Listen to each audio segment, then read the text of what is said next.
It's Team Xdrill here. Today we have a deck profile on Draco, Demise, and first place locals Yu-Gi-Oh Day. Got the mat. I don't know. The mat's kind of shit, but I don't know. It was a fun day. Was it? It was okay. Only bricked once. You know, could have done better, but we'll see. Let's get on to the profile. Right. So, 2 towers, masterpiece. He's okay. Kind of bricks when you draw 2. I drew 2 once today. So is that the only reason why you're playing 2? Yeah. When you have 3, you see it way too much, and that's how you lose. Surprisingly, people say this is the best card, but I don't think it is.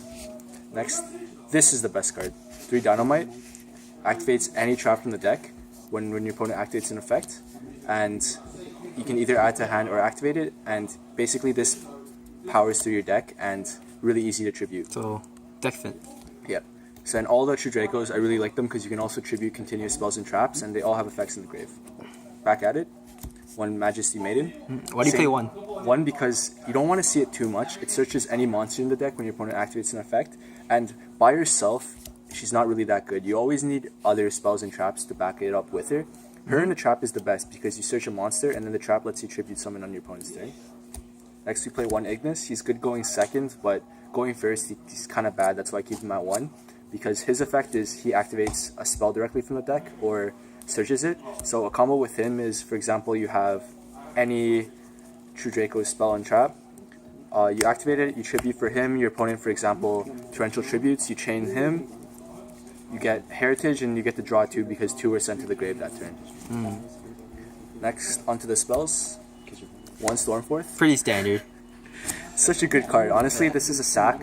Today, I was playing against a True Draco mirror match, and I activated this when his masterpiece was unaffected by traps and monsters, and that basically won me the game because I attributed his masterpiece and one of my spells for my own masterpiece, and that's pretty much how I gained him.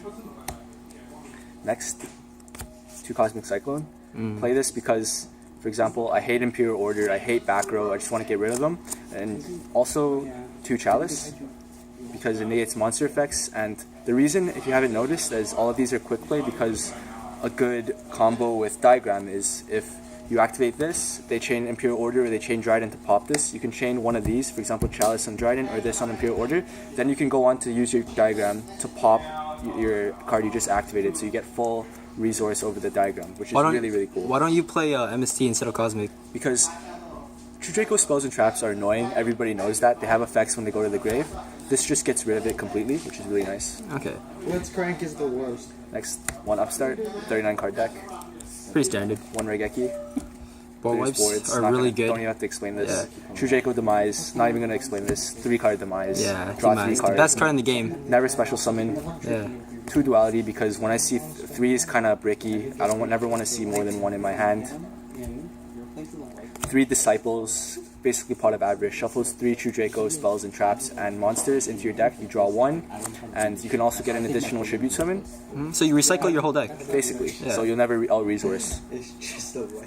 3 Heritage because this card's probably the most broken card in this deck.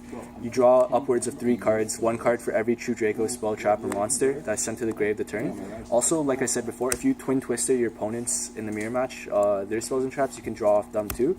And again, this gives you an additional tribute summon. So any True Draco cards that go to grave? Right. So basically per turn, if you Diagram pop, it still counts. Yeah. And you basically have 3 summons per turn, 2 extra tribute summons and 1 normal summon. Next, 2 Terraformings because, you know, you want to search Diagram. And Why don't you play 3? Oh, I played 2 because you never want to see more than 2 Diagram in your hand because it really breaks you. You want to see your True Draco spells and traps in your hand. Next, 3 Diagram, best card in the deck. Don't have to explain this. Searches any card in your deck. Okay. 3 True King's Return. Specials a True Draco card from your grave in defense. It doesn't have its effects, but it's really good for stalling. And when it's sent to the grave, it pops any monster on the field, so it gets rid of problematic cards, and it lets you tribute someone on your opponent's turn. So, for example, if you have a True Draco card in hand, you activate this, you tribute for it, this gets sent to grave, and then you can pop a monster in your opponent's turn, so it's really good for So basically you just activate the effect, bring back your monster, and just tribute for a masterpiece. Just one small thing, they can't be activated in the same chain link, which sometimes hurts, but it's fine. Next, Apocalypse. non-target have your attack. You pop one other face-up True Draco or True Draco spell or trap or monster. Has attack of all your monsters. Same thing. Get an additional tribute summon on your opponent's main phase. When sent to grave, also pops any monster in the field. All disruption. Next, one skill drain, standard. You can make Masterpiece unaffected by traps and spells, and then flip over this. It's pretty much game because your opponent can't do anything, and Masterpiece is still able to pop. Next, 3 strike, because this card basically stops your opponent from special summoning. You can just flip this over, and it catches a lot of people off guard because it's not a continuous trap, and they just play into it, and then you can flip it over, and it's pretty much game. And go on to your side deck. Side deck? Alright, sure. So, next for my side deck, I play 1 Ignis, because going second, I side out the Maiden for this, because you want to be able to search your spells to draw. 1 Maxi, because it's at 1, and also would play 3. Why don't you main it? Because you're playing True Draco Demise, right? So you don't want to see this going first, because you always have Demise, and you feel it's a waste if you just send this to the grave. 2 Ash, because I'm too poor, I can't afford 3, and it's one of the best cards going second, because Desires, Diagram, Mirror Match, anything, this just stops it. 2 Rivalry of the Warlord. This basically stops you from getting Kaiju, because if you control a worm monster, they can't give you another Kaiju that's a different type, and also stops your opponent from making 2 different types of monsters, so it's really good for deciding if you're going first. Next, my tech, 3 summon limits. Okay, why do you play this? Because for Link format, if you haven't noticed, people tend to special summon or summon a lot of times, and this basically restricts you and your opponent to 2 summons per turn. Negated summons still count. And as you can see, it's a continuous trap as well, so you can tribute it whenever you don't want it. So it's really good. For example, a lot of people are playing Gofu right now. They special the Gofu. When they activate the effect of special summon the tokens, you flip this over, basically stops your turn. Next, 2 Dark Hole standard board wipes.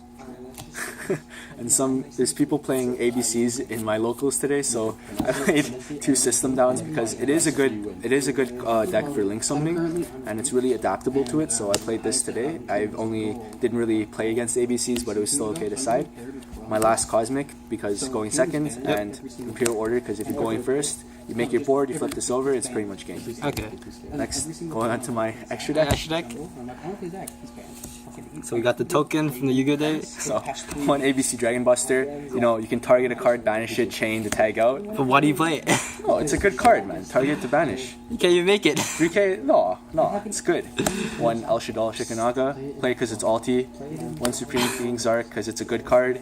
Gallon Goal because you can pop a card on summon and then you can attack 2 times or something like that. Brave Eyes Pendulum Dragon because it's nice artwork.